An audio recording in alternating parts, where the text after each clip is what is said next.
Hoje estamos aqui com uma convidada para lá de especial, para a gente retornar com as nossas entrevistas. A gente tinha dado ali uma pausa entre Natal, Ano Novo, férias, né? Mas aí a gente resolveu voltar com as entrevistas e a gente preparou realmente uma entrevistadora encantadora para vocês.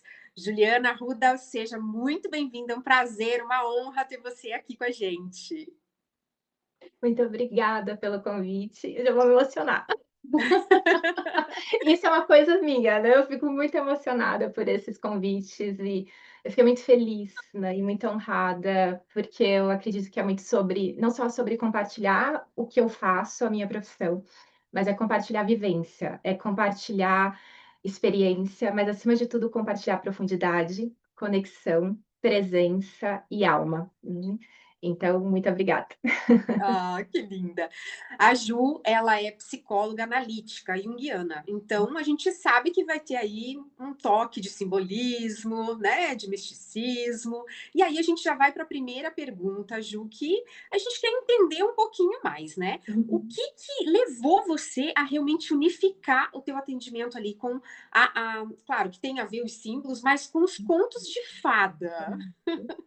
Sim, né? Antes de falar como que eu cheguei, né, desde pequena eu lia muito, né, principalmente contos de fadas.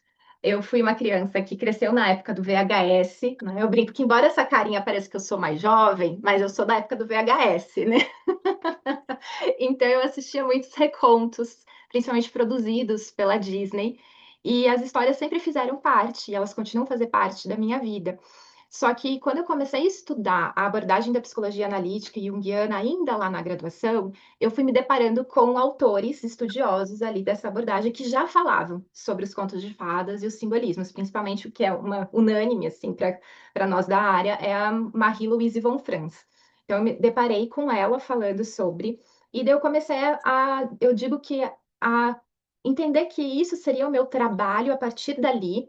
E quando eu me formei, eu inseri essas narrativas no atendimento clínico, mas de uma maneira muito natural, muito orgânica e até mesmo intuitiva. Só que antes disso acontecer, eu falo também que eu precisei me reencontrar com essas narrativas. E por que reencontrar? Porque à medida que a gente vai crescendo, a gente vai escutando algumas coisas. E a primeira delas é: ah, mas isso é coisa de criança, né? Contos de fadas é coisa de criança. Então eu gostava, mas eu não falava para ninguém, né? Jamais a velha, adulta ali fica aqui, ninguém sabe. O que que eu vou falar sobre? Imagina, né? Vão ver como que vão me ver, como que vão me enxergar, vão falar que ainda não cresceu, que ainda não amadureceu. E depois eu Aham. reabri esse baú simbólico dos contos e cada vez mais comecei a falar. E daí foi que começou a fazer parte mais e mais. De um jeito que as pessoas começaram a ver, falar assim: ah, a Juliana é a psicóloga que trabalha com os contos de fadas. Não era nem eu que dizia, né, as pessoas que começaram a falar e ficou. Hoje em dia a gente vê crescendo muito, as pessoas estão retornando essas narrativas. Mas há 13 anos atrás, ou 15, porque foi ali nos 2 últimos anos da graduação, então de 15 anos para cá, não se falava tanto. Eu lembro que as pessoas até torciam um pouco o nariz ou me perguntavam: mas você atende criança? E eu falava: não, eu atendo adulto. Mas como assim você atende adulto com contos de fadas? Então, isso era também uma oportunidade para poder falar, né, sobre e poder esclarecer algumas dúvidas ou confusões que aconteciam. Então, não foi algo que eu criei, já existia, mas tem a ver com a minha história. Eu me reencontrei na minha história. E isso é muito da psicologia junguiana. A gente fala muito sobre viver, sobre empirismo. O Jung dizia que ele não era teórico, ele era empirista. Então, ele Uhum. vivia a teoria. E para mim faz muito sentido isso. Eu só apresento para os meus pacientes aquilo que de alguma forma já passou por mim. Não faz sentido eu sugerir um conto que eu não vivi de alguma maneira, que não me tocou de alguma forma. Uhum. Uhum. Nossa, que lindo, Ju. Ficou até Você sem pode contar palavras. assim, você pode contar assim para a gente um pouquinho como que funciona essa terapia, como que é a tua abordagem de colocar a Uhum. psicologia junto com os contos de fada, porque isso gera muita curiosidade. Como assim, né? Como Sim. vai trazer um conto de fada para curar ali alguma coisa? Como é que é isso? Assim, você pode contar só, né, dar um spoiler para a gente do que a Uhum. gente encontraria indo em busca de você, né? Uhum. Primeiro de tudo, uma coisa que eu digo é que os contos de fadas, eles são para todos, mas não quer dizer que em todo o processo de terapia eu vou trazer um conto de fadas, né? Então, o conto, ele não é de ninguém, ele é do mundo. Mas no setting terapêutico, nem sempre ele é trazido. Por que que nem sempre ele é trazido? Porque às vezes a pessoa não tem um contato com o simbólico. Ela está muito distante, então não adianta eu, porque eu gosto, porque é meu objeto de estudo, como profissional, eu querer controlar, porque assim eu não estou respeitando a psique, eu não estou respeitando o ser humano que está na minha frente. Então, começo a introduzir perguntando: você gosta de algum conto, de alguma história que te marcou na infância? Né? Tem algum, ou às vezes não é nem um conto, mas é um filme. Você tem, então eu trago qualquer tipo de manifestação expressiva artística. E é ali que começa. Eu falo que é um processo primeiro de se reconectar com o simbólico para depois apresentar um conto. E daí acontece de várias maneiras. Eu posso trazer um personagem somente. Eu falo, você já ouviu a história tal, mas eu quero falar para você que desse personagem, vou te contar um pouquinho desse personagem, vê o que que você sente aí. Ou eu conto o conto todo, ou eu falo para a pessoa pesquisar e depois, né, ir buscar sobre, e na próxima sessão trazer e a gente conversar. Ou eu vou lendo, às vezes eu não conto, às vezes eu conto assim do como eu lembro, outras vezes eu pego o livro e vamos lá, vou ler aqui para você, escuta, vê o que que você sente. Ou a gente trabalha com trazer muito para um símbolo, né? Então, o que que você está sentindo? Se você escolhesse dentro de um símbolo que você já viu numa história, como que você simplificaria, né? Expressaria o teu sentir por meio desse símbolo? Porque às vezes a gente fala, eu digo que tem uma coisa que é meio clássica, assim, que é tô com uma angústia. A angústia explica, mas não explica. Uhum. Porque assim, angústia do quê? Como começou? E muitas vezes a gente também não sabe dizer, fala assim, isso é uma coisa estranha. Então traz para um símbolo. Como que é essa imagem para você? Porque um símbolo, para nós na psicologia junguiana, é uma imagem. E a imagem ela é inesgotável. Então eu posso falar de um livro, falar assim, imagina um livro. Acredito que cada uma de nós aqui vai imaginar um livro, uma capa de um livro. Quem está nos escutando vai imaginar um livro. Não vai ser o mesmo, né? E ele vai ter um simbolismo para você diferente. Pode ser que eu não conheça essa história, ou eu conheça, mas a história que você me apresente, eu vou falar, nossa, mas para mim me marcou esse ponto aqui, esse capítulo, esse momento aqui, esse ato que acontece na história. Então, vai muito de conhecer o outro, né? Entender a psique do paciente, porque aqui, até, eu sei que eu estou me alongando na resposta, mas eu vou concluir meu pensamento, é que às vezes alguns colegas chegam para mim e falam assim, Ju, eu estou atendendo um caso de baixa autoestima. Você tem um conto para me indicar? E não é assim que funciona, né? Eu falo que quando você quer trabalhar com contos no setting terapêutico, você primeiro tem que ter lido contos, sem querer analisar. Primeiro só leia. Leia a quantidade de histórias que você puder. Não tem um limite, não tem um número X específico, só entre em contato. Aquilo tem que te atravessar, aquilo tem que te tocar. Se a história não passou por você, não vai ter essa sensibilidade de você contar para o outro. Uhum. Sim, perfeito, perfeito.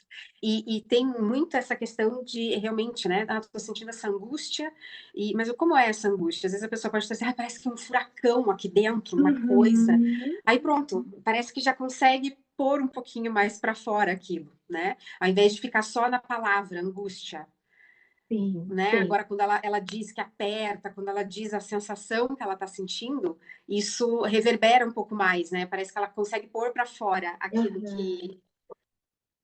que ela está sentindo, né, naquele momento. Totalmente, né? Um outro manejo que também é interessante é, às vezes, então, trazer aquela emoção para uma história. Falar assim, se você fosse contar uma história sobre essa angústia, como que seria essa história? Que legal! Então, é criatividade pura, só que é claro que dentro também de toda uma ética, uma moral, né? Porque eu tô ali como a condutora, né? Eu tenho que também eu me fico maravilhada com o que vem, mas eu também aterro para falar, tá, peraí, então estamos vendo aqui isso aqui sobre este momento que essa pessoa está passando. É esse conteúdo aqui. É isso aqui. E daí é nessas horas que às vezes o paciente traz uma frase que ele nem se dá conta que está realmente expressando o que ele está sentindo. E daí entra a intervenção psicológica, né? De você pegar e falar: prestou atenção no que você acabou de dizer para mim? Vou repetir a frase para você. Então, Ah. é de muitas maneiras. Eu sou suspeita para falar, porque eu amo trabalhar dessa forma, com as histórias. E assim, Ju, os contos de fada, eles nos trazem muitas questões, né? Sonos profundos, florestas Uhum. de espinho e desafios quase que impossíveis, né? E você percebe, assim, algum desafio que os teus pacientes têm trazido hoje em dia mais frequente para conseguir se reconectar com a sua própria história? Tem Uhum. algo que é muito parecido dessas pessoas? Aham. Sim, sim. A gente fala dentro dos contos que existem temas universais.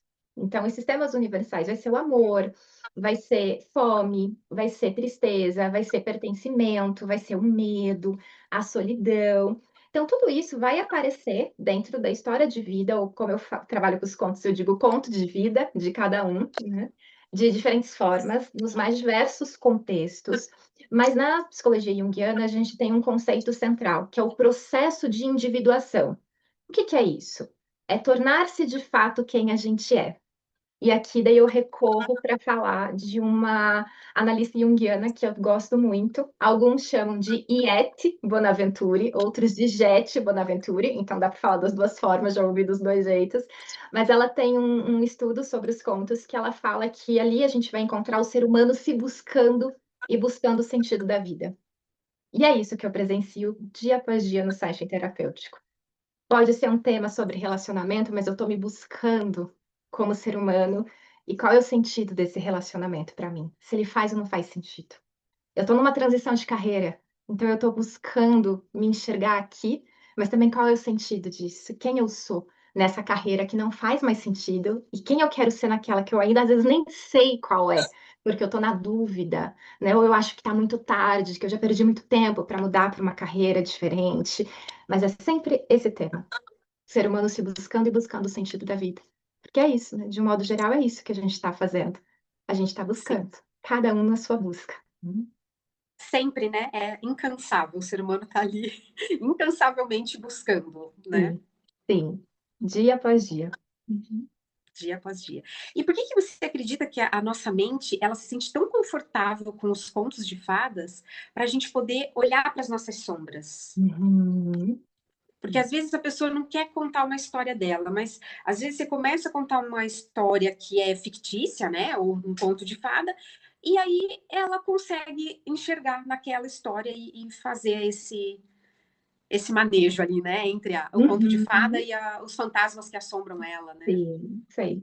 Como os contos, e os próprios mitos também, mas especialmente os contos, eles têm esse poder de nos tocar dessa forma, é porque se a gente for olhar numa questão mais de análise mesmo dessas narrativas, a gente começa a prestar atenção que os personagens muitas vezes não têm nome. Então era uma vez um rei e uma rainha. Há muito tempo atrás existia uma princesa, existia um herói. Eles não têm nome, não têm um nome próprio, salvo algumas histórias, mas geralmente é assim. Então, esse herói pode ser eu, pode ser você. Esse rei também pode ser eu, pode ser quem eu conheço. Eu consigo ter uma identificação. E os contos, eles têm o rito que a gente fala que é de entrada e saída. Os mais conhecidos é Era uma vez, o rito de entrada, que convida para nós entrarmos então neste outro universo. E o rito de saída mais conhecido, Viveram Felizes para Sempre.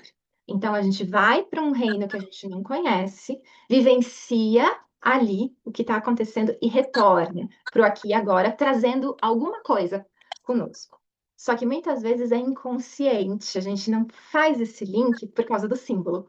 O símbolo, ele é a grande ponte entre o consciente e o inconsciente. Aquilo que está na sombra eu não consigo perceber, mas a história vai dizer. Então vamos pegar quando é com criança, por exemplo, a história.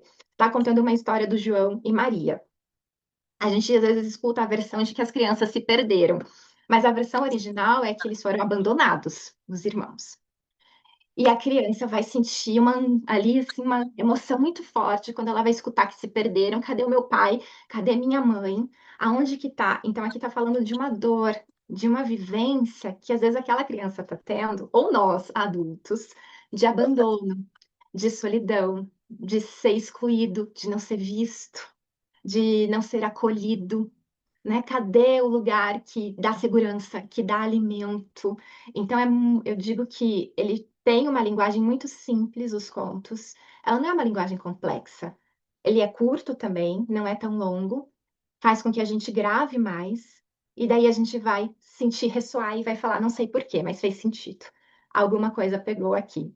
Me trazendo como um exemplo de objeto aqui de estudo barra, né, o exemplo, quando estreou Malévola 1 anos atrás, eu fui aos cinemas assistir, e eu acredito que muitas pessoas já viram. Se você que está nos acompanhando aqui não viu, então pausa para não pegar spoiler, porque esse spoiler é importante, senão não vai fazer sentido para minha história aqui.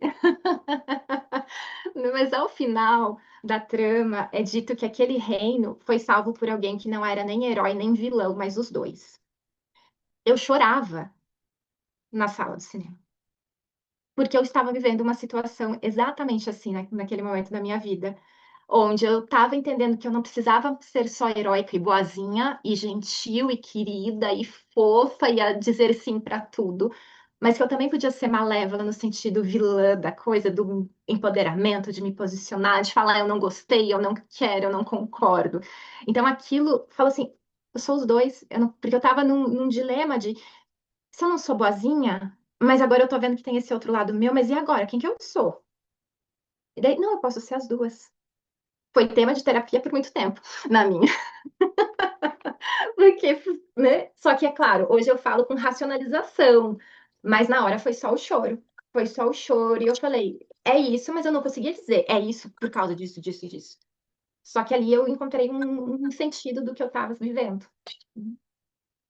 E, na verdade, essa dualidade também do ser humano, né? Porque eu gosto muito de uma frase de Madre Teresa de Calcutá que diz: ninguém é tão bom que não existe o mal dentro dela. E ninguém é Sim, tão mal que não perfeito. exista, né, a bondade dentro dela. Então, essa dualidade que a gente vive, a gente não consegue ser perfeito o tempo todo, bonzinho o tempo todo, ou até mesmo quem é Uhum. mal, não consegue ser mal o tempo todo. Vai falar ali com os filhos de um bandido, né, de, sei lá, uma pessoa que comete atrocidades com a humanidade até. Nossa, essa pessoa é maravilhosa, né? Eu acho, eu esqueci agora o nome dele, a Mandela.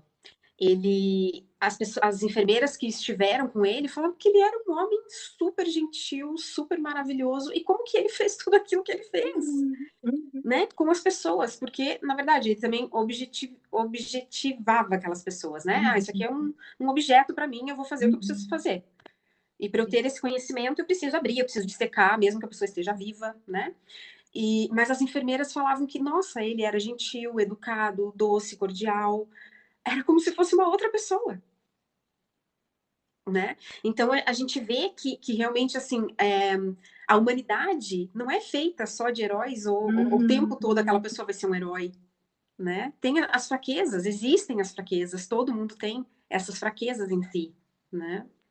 Tem, Então eu acho que o filme fez tanto sucesso porque muita gente se identificou. exatamente, né? Porque daí um tema atual, porque é isso, esses recontos agora que estão sendo feitos, novos live actions, eles trazem os temas da atualidade. A gente tem um termo na psicologia que é Zeitgeist, que é o espírito do tempo. Então, o espírito do tempo é o que está acontecendo naquele momento, é o que está em voga naquele momento, é o que está todo mundo vivendo. Então, naquela época era muito isso, e principalmente dessa mulher que se sentiu traída, dessa mulher que não se sentiu vista, né, que o masculino, né, ela acreditou naquele homem e ele daí foi lá e pensou no poder. Então tinha tanta coisa, tantos elementos ali que faz com qualquer um se identificar de outro jeito. Só que olha que curioso, que uma vez eu fui dar uma palestra na faculdade que eu me graduei, e daí eu estava na sala dos professores e uma das professoras comentou sobre Malévola, eu só escutando, né? E a professora falou assim: Ah, eu assisti Malévola, mas é um filme tão água com açúcar, aqueles para a gente ver numa tarde chuvosa quando a gente não tem nada para fazer. Então veja como que a história chega de forma diferente para cada um. Para ela não tocou, para mim me fez chorar. Conheço para muitas outras pessoas que fizeram elas também se perceberem de várias maneiras e falar eu sou malévola, eu tô assim. Eu criei muros em volta de mim, de espinhos, e eu não tô permitindo que o outro chegue. ou tantas outras coisas, porque eu volto a dizer, é símbolo. Símbolo é inesgotável. E mesmo que faça sentido para a gente de uma determinada forma, quando a gente revê uma história, a gente sempre vai achar alguma coisa que a gente não tinha percebido na primeira vez. E vai se identificar de uma outra maneira. Perfeito, Ju, perfeito. Nossa, que lindo. E Ju, você podia compartilhar com a gente um momento em que a vida te possibilitou olhar para uma situação da vida e falar: Uau, isso daqui parece um conto de fadas, saiu de um livro. Uhum. Sim, sim. No setting terapêutico, claro, né, eu tenho essa honra, assim, né, eu me sinto realmente muito grata, porque eu presencio isso em vários momentos na história de cada paciente, né, eu falo que eles são os heróis e as heroínas que eu acompanho, mas na minha vida, quando eu olho assim, né, tem de novo um outro conceito na psicologia junguiana, que é sincronicidade. Então a gente fala que essa sincronicidade está acontecendo ali, né? Então às vezes vem por um sonho, né?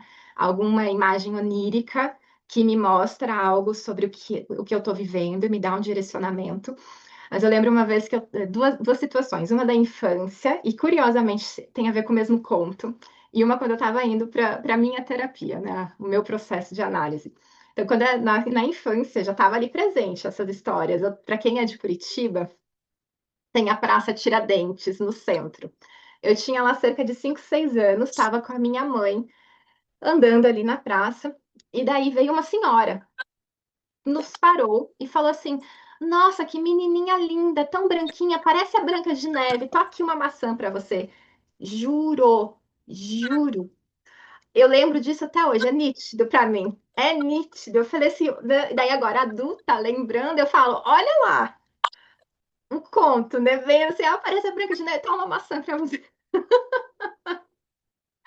Mas, E assim, você comeu a maçã, Ju? não, não comi porque a minha mãe falou assim, não, ela ficou preocupada. Ela falou, não sei, Juliana, né? Vai saber o que aconteceu. Toda ali fazendo papel de mãe, mas ela, né, entregou a maçã.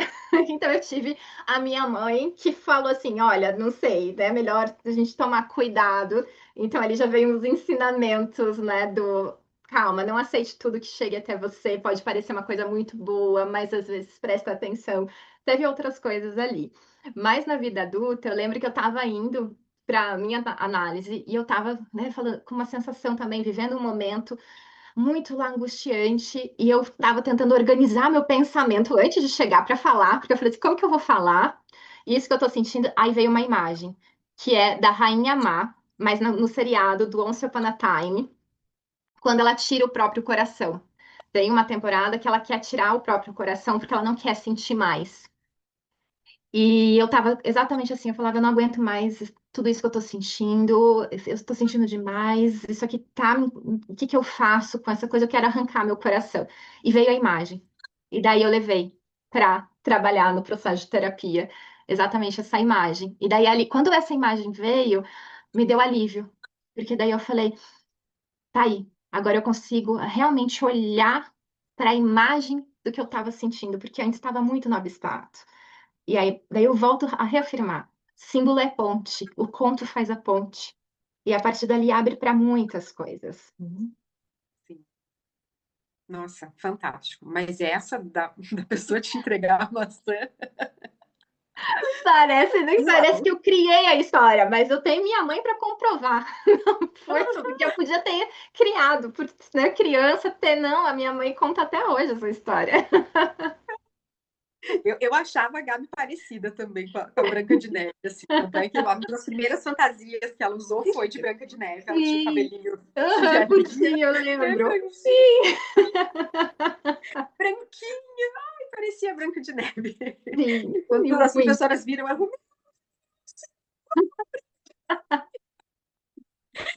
mas é muito legal a gente fazer essa comparação, né? E você depois sonhar com isso, você revisitar esses momentos, né? Então, às vezes as pessoas falam, ah, para que tanta foto? Eu também acho, às vezes, para que tanta foto? Mas é importante ter fotos de determinados momentos. O Uhum. simbolismo, Ju, talvez você possa falar também isso a respeito de fotos, né? Porque eu já ouvi alguns estudos a respeito disso. Então, quando a Gabi era pequenininha, a gente tinha feito ali um álbum de fotos eu gestante, fiz aquele álbum Uhum. de gestante lá, né? Uhum. E depois eu fiz um dela bebê ali, com uma cronologia e tal. E como ela pegava aquilo, tanto é que se acabou, assim. Ela pegava e ela via e ela queria saber, isso, e ela às vezes contava uma história sobre aquilo, né? E ela via demais ali as fotos. E aí eu já escutei que as crianças e os jovens, eles perderam essa conexão com as fotos, de saber quem era quem, dos momentos, porque tudo vai ficando na nuvem, no celular, no computador, no pendrive, e você não se conecta mais com as imagens, com os símbolos, né? Tipo, aquele bolo foi sua avó que fez, né? A roupa que você estava vestindo foi sua tia que deu. Os salgadinhos foi a madrinha que fez, que fritou. Não, agora você vai, compra tudo, tá ali. Então, você nem vê, ou vê só no dia as fotos do teu aniversário e não vê mais, né? Uhum, sim. Isso é muito, Você, muito você fácil. acredita que exista realmente essa desconexão dessa geração com relação... Aham, sim, sim, né? Embora não seja né, o meu público-alvo, crianças e adolescentes, mas eu vejo muito isso ao escutar os relatos, né, dos pacientes que eu acompanho, porque tem, né, criança, adolescentes no círculo familiar próximo, ou os próprios pacientes trazem essa percepção, né? Ou eles também se percebem nesse lugar de eu salvei, eu tirei a foto, ou não é só a foto, mas às vezes vivencia algo e não celebra aquela vivência. E as histórias, os contos de fadas, eles trazem muito sobre uma celebração, porque existe esse casamento em muitas narrativas, o casamento unindo dois reinos. Então, se a gente for olhar para uma análise psicológica, o que é essa união de dois reinos? Não é dois reinos que ali está falando, sim, um príncipe de um reino tal e uma princesa do reino tal, mas tudo isso está dentro de nós. Então, qual que é a Uhum, celebração que às vezes eu preciso fazer dentro de mim? Quais os reinos que estão em guerra, que estão em batalha, mas precisa haver uma reconciliação? Cadê esse herói, essa heroína que vai auxiliar? Então, como que eu vou contar a minha história se eu não tenho acesso à minha história? Né? E daí uhum, aqui a gente pode amplificar para muitos outros cenários, né? Claro que daí pensar alguém que, né, não conheceu seus pais, que teve o processo de adoção, tudo isso também, né? Qual é a minha origem? E aí voltamos para a uhum, busca. É o ser humano se buscando e buscando o sentido da vida. Então, como eu registro a minha história hoje? Mesmo que seja pela nuvem, pelo celular, mas por que que eu não revisito? Como que eu posso uhum, criar esse hábito que faça sentido para mim, para revisitar a minha própria história? Porque às vezes a gente não sabe nem dizer por que que a gente acessou determinado conteúdo, salvou determinado conteúdo, curtiu determinado conteúdo, porque às vezes a gente não aprofunda. É só, ai, que bonitinho, dá um like. Mas você realmente viu se era mesmo bonito? E aqui não é só, eu não trago essa reflexão para a gente ficar problematizando, porque às vezes é bonitinho mesmo, e pronto, acabou. Mas esse para e pensa, sente, reflete e presta atenção em como você tem contado a sua história e como as pessoas ao teu redor contam a sua história, porque às vezes a gente está replicando contar a nossa história com base no que o outro está dizendo, como a gente é. uhum. E às vezes a gente não é daquela forma. Uhum. Nossa, perfeito, Ju. É sempre autoconhecimento, olhar para si, né? Tentar diminuir as vozes que estão lá dentro para poder se escutar, né? Sim, escutar essa voz interior. Isso. É o nosso grilo falante, se a gente for falar, trazer um outro personagem, Pinóquio, né? O grilo falante. Uhum. A consciência, né? A E a própria consciência. fada azul também é outra personagem. O próprio Gepeto também. São personagens guias que cada um tem uma voz, cada um passa um ensinamento. Então, onde está o nosso Gepeto interior? Nossa fada azul interior? Nosso grilo interior? Hum, nossa, muitos aprendizados hoje. Eu falei, é Amei. profundo, se me deixar eu Eu vou falo, ficar falo, com a fada falo. azul, tá? A minha, A, a minha a voz fada interior é a azul fada para azul. ouvir. Já me Eu identifiquei. também, né? Mas eu também gosto do GPT, eu gosto de todos, não tem, mas a fada azul ela tem, né? Ela tem o É. sabor ali que pega no momento certo, ela orienta e fala, tá aí a orientação, você vai seguir ou não? E Ju, para quem tem assim, vamos agora em algumas coisas mais específicas. Para quem teria algum assunto específico para trabalhar com você, por exemplo, relacionamento ou a transição de carreira, como você falou. Uhum. eu já entendi, claro, que cada caso é um caso, por mais que Uhum, seja, é transição de carreira, mas você não vai pegar sempre o mesmo conto para uhum, colocar ali para transição de carreira, né? Porque cada pessoa é uma pessoa, né? Isso isso já mesmo. ficou claro. Mas você Uhum, podia dar uma direção assim para gente? Olha, dá uma visitada nesse conto de fada aqui, porque ele traz um pouquinho, ou relacionamento, ou uhum. conto, ou transição de carreira, né? Para a gente É. buscar, né? Para de repente alguém que está aí, que está nesse momento de relacionamento, não sabe se fica, se vai, Uhum, né? Ou se aceita o uhum. pedido de casamento, ou se faz o pedido de casamento, se muda de carreira, se não muda. Você teria algum conto de fada, assim, para que essas pessoas pudessem visitar, para trazer ali uma luz para elas? Sim. De relacionamento, eu vou trazer um bem forte, né? Porque ele não é um conto fofinho, é Barba Azul. E aí, nesse aspecto aqui do Barba Azul, ele tá falando de um masculino devorador. Então, isso é para quem está se relacionando com um parceiro que tá ali, te promete tudo, mas no fundo não existe uma manipulação. Existe um querer te manter presa, aprisionada. Te dou tudo, mas você é minha, né? Então, Barba Azul caminha um pouco por isso, para essa forma de relacionamento, e eu acredito que é o que a gente tem visto muito hoje, relacionamentos, né, estão, às vezes, muito nesse lugar desse relacionamento tóxico, abusivo, não são todos, claro. Barba Azul, ele vai por esse lugar, mas vamos trazer um conto, então, que vai falar de um amor, né, que não é esse amor que tá doendo dessa forma, sangrando dessa forma, porque em Barba Azul existe uma chave que jorra sangue, né? E daí também tem todo um significado. Esse aqui é um conto mais complexo e que exige mais, assim, de presença para quando a gente lê. Às vezes não são todas as pessoas que seguem adiante na leitura. Mas um conto que talvez fale, assim, de... Eu vou pegar o próprio João e Maria para falar sobre relacionamento amoroso, porque tem uma análise que eu já vi, já estudei sobre, quando pega por essa perspectiva, que fala sobre um casal que é fraterno, onde os parceiros têm essa irmandade, eles trabalham em conjunto para a relação. Crescer, se expandir, não só a relação, mas eles como indivíduos. E isso a gente vê muito em João e Maria, porque enquanto o João está preso na casa da bruxa, a Maria está solta. Mas cada um tem o seu papel específico para derrotar a bruxa e conseguir voltar para casa. Então, aqui é sobre um relacionamento onde fala de irmandade, onde fala cada um tem o seu papel, respeitamos, entendemos, e a gente vai crescer juntos, mas também como indivíduos, né?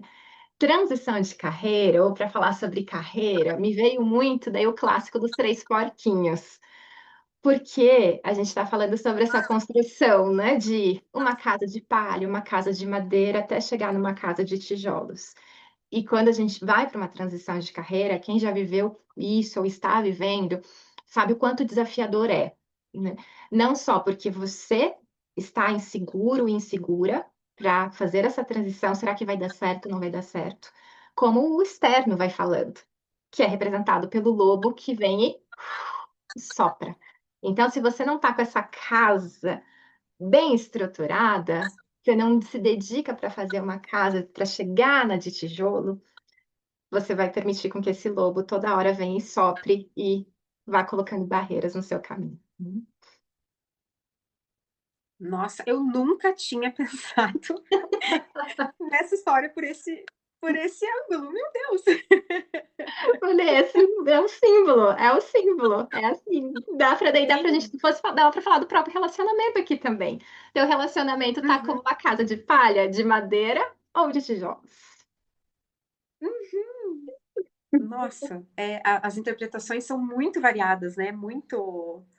Mas muito legal, muito legal. Eu acredito que isso já dá um norte para as pessoas seguirem ali, Sim. enxergarem algumas coisas, né, que elas precisam fazer ou deixar de fazer. Aham. Isso mesmo, isso mesmo. Autoconhecimento. É isso. Se enxergar. Ju, e você sabe que eu sou uma fã do Sagrado Feminino, né? Já tive Sim. alguns convites seus, inclusive, para falar sobre o Sagrado Feminino, amo isso.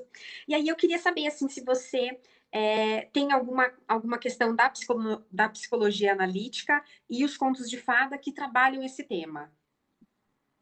Sim. né? Na psicologia analítica, a gente fala muito sobre o arquétipo do feminino, né? Então, esse arquétipo do feminino que a gente vai trazer a dualidade. Ou é a mãe boa, nutridora, ou a mãe má, devoradora.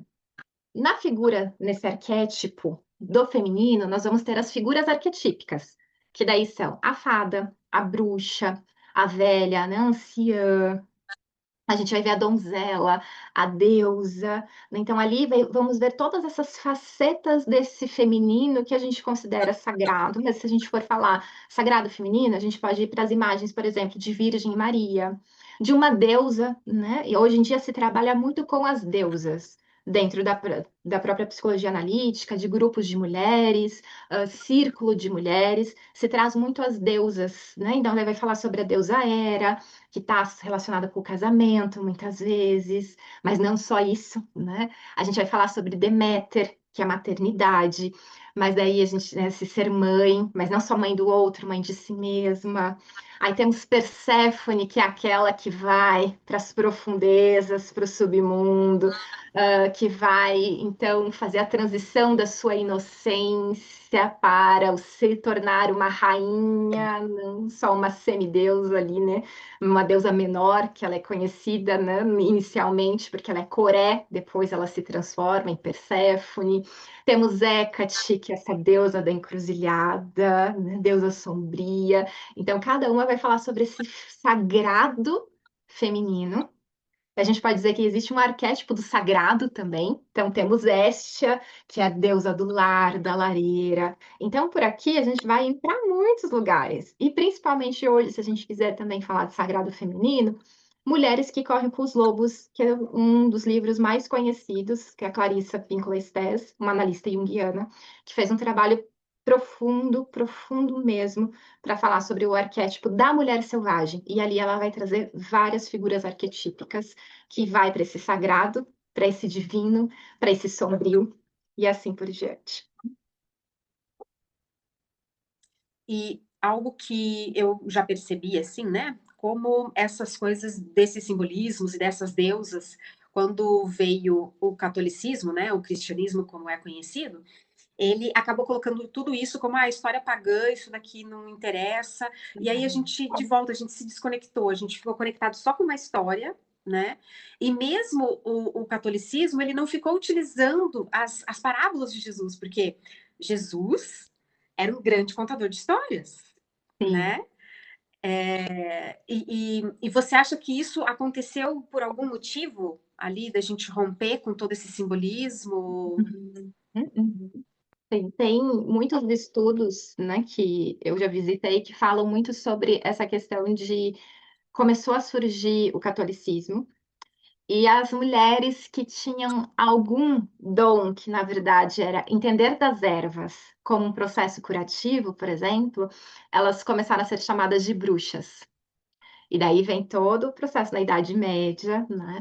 Dessa caçada às bruxas. É claro que é muito mais complexo que isso, eu só estou trazendo uma pitadinha, né? Sobre. A gente tem muito material sobre isso, mas tem outros dois autores junguianos, que é um livro chamado A Deusa Interior, onde eles vão falar exatamente sobre isso. Quando eles estão falando de Afrodite, que é a deusa mais assim, né, que vive a sua sexualidade, é a deusa do amor, é a deusa da beleza, e eles fazem essa elucidação com a caçada às bruxas, e eles falam que isso aconteceu porque os homens tinham medo da mulher, tinham medo do feminino. E daí, então, o mais fácil é vamos apagar sobre esse ser poderoso, ou não vamos contar sobre, porque a gente não quer dar tanto poder assim, né? Vamos ficar a gente no poder.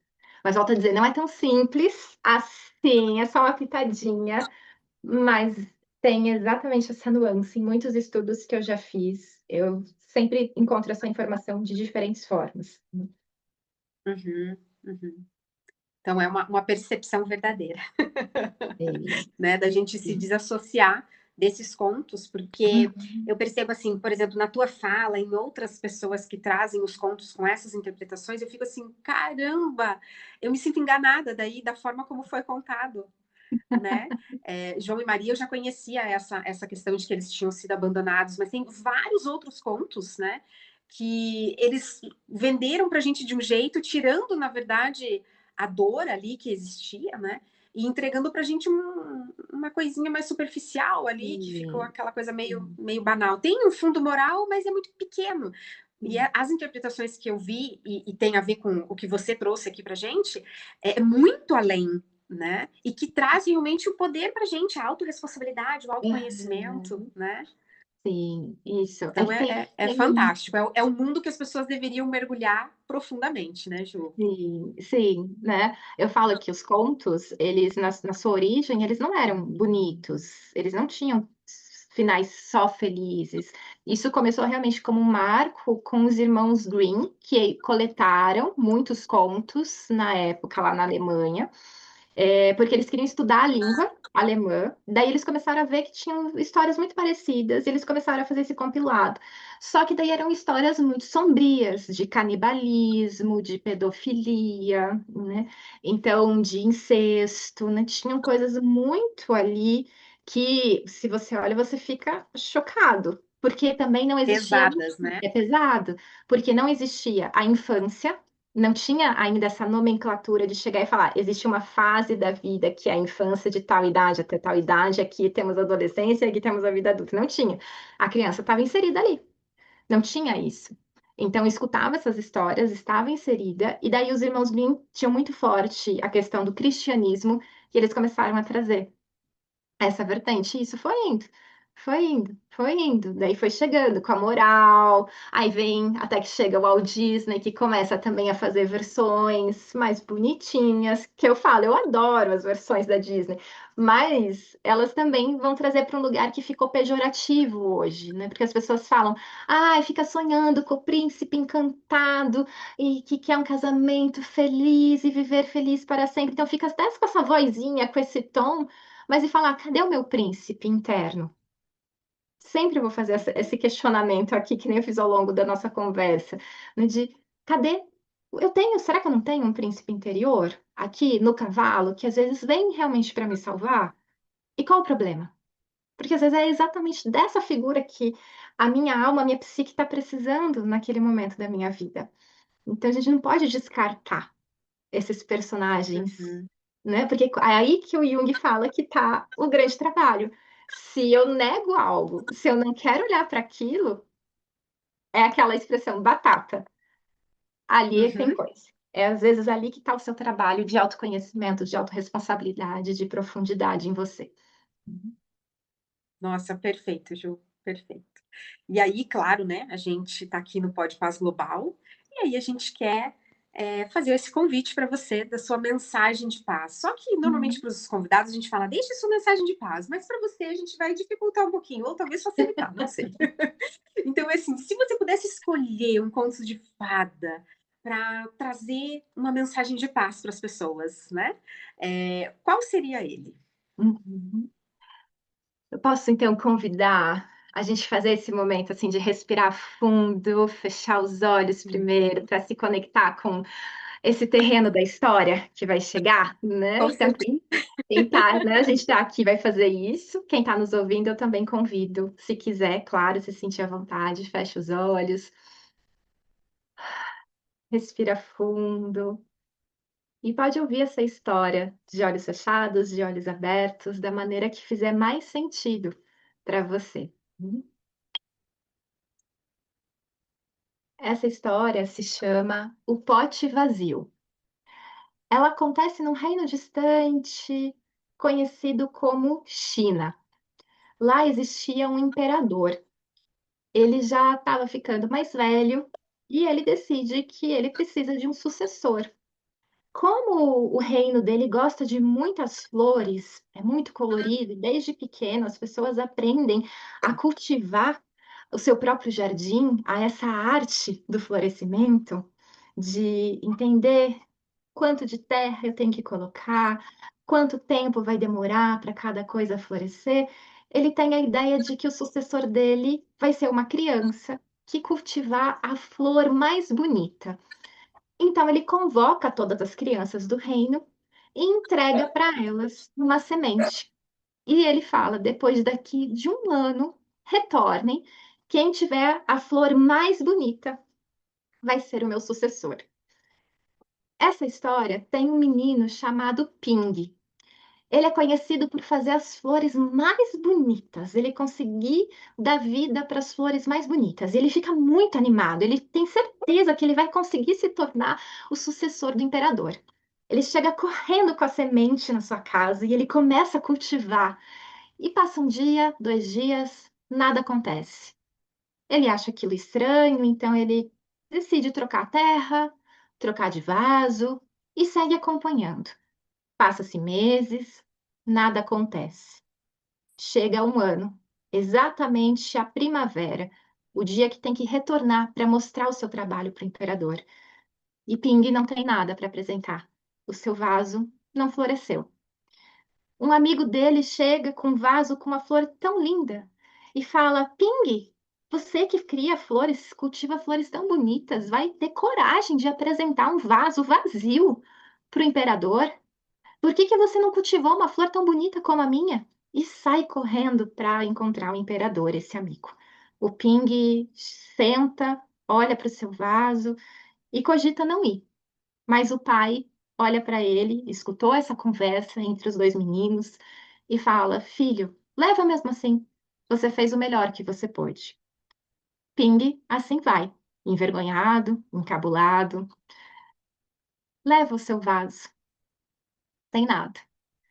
O imperador olha para todas as crianças, mas não diz, não expressa nada. Ele vê todos aqueles vasos com as flores mais diversas e floridas e perfumadas, até que chama a atenção Ping. E ele pede que Ping venha à frente e pergunta: Por que que você não trouxe? O que que aconteceu? Ele começa a chorar e fala: Imperador, eu fiz o que o senhor mandou. Eu levei a semente, eu cuidei da melhor forma que eu pude, mas nada floresceu. Faz-se um momento de silêncio até que o imperador diz: encontrei meu sucessor. Eu não sei como que vocês conseguiram fazer as suas flores florescer, porque todas as sementes que eu entreguei para vocês estavam queimadas. Quem vai ser o meu sucessor é o Ping, porque ele entendeu a arte do cultivo. Uhum. Essa é a história, o conto, o pote vazio. Tá sem som, Fábio. Eu vi que você se emocionou. Sim, me emocionei e o cachorro começou a latir, por isso que eu travei aqui para as pessoas não perderem, né? Essa história é belíssima. Eu já conheci a história, mas nossa, é fantástico. Mas a gente, de verdade, né? Entregar a nossa verdade, não entregar aquilo que não é verdade, né? Né? Reconhecer o nosso esforço, não olhar para, não ficar se comparando. Não comparar, não Né, comparar. numa época que a gente vive, onde essa comparação é ainda mais tremenda por causa das redes sociais, né? Então parece que todo mundo tem a vida mais perfeita, mais colorida, mais próspera do que a nossa. E falar, pera, mas como eu tenho cultivado o meu vaso, a minha semente, as minhas sementes? Qual é o tempo que eu tenho dedicado para minha verdade, para aquilo que eu acredito? Nossa, Ju, agradeço imensamente o teu partilhar, né? Você trazer todo esse teu encanto através dos contos de fada, você trazer a tua magia, a tua doçura através da tua voz e a tua entrega, né? A gente sente quando a pessoa entrega mesmo, se entrega e foi fantástico. Tenho certeza que da mesma forma eu que já conheço um pouco você e já conheci um pouco sobre simbolismo, sobre contos de fada, me encantei. Eu imagino quem não conheça vai se encantar muito mais, né? Então, eu te agradeço muito e aqui no Pode Paz a gente faz também um momento de paz. Então, Uhum. aproveitando esse momento em que a Ju contou essa história para que a gente possa olhar para essa história e entrar em contato com a nossa paz, não a paz do mundo, a paz interna, a paz do eu sou. E através dessa paz do eu sou, vamos sentindo essa paz que somos nós e permitindo que essa paz seja espalhada por onde formos, que sejamos a paz que desejamos, que tenhamos a paz que desejamos e que possamos, em meio às tempestades, aos desafios, aos espinhos, às florestas espinhosas, aos sonos profundos, aos desafios impossíveis dos contos de fada, que mesmo assim possamos respirar e entrar em contato com a nossa paz, para ouvirmos, seja o nosso grilo falante, seja a nossa fada azul, Gepeto, a nossa voz interna, que traga a nossa paz, a nossa sabedoria, para que a gente possa desvendar e ultrapassar esses desafios impossíveis.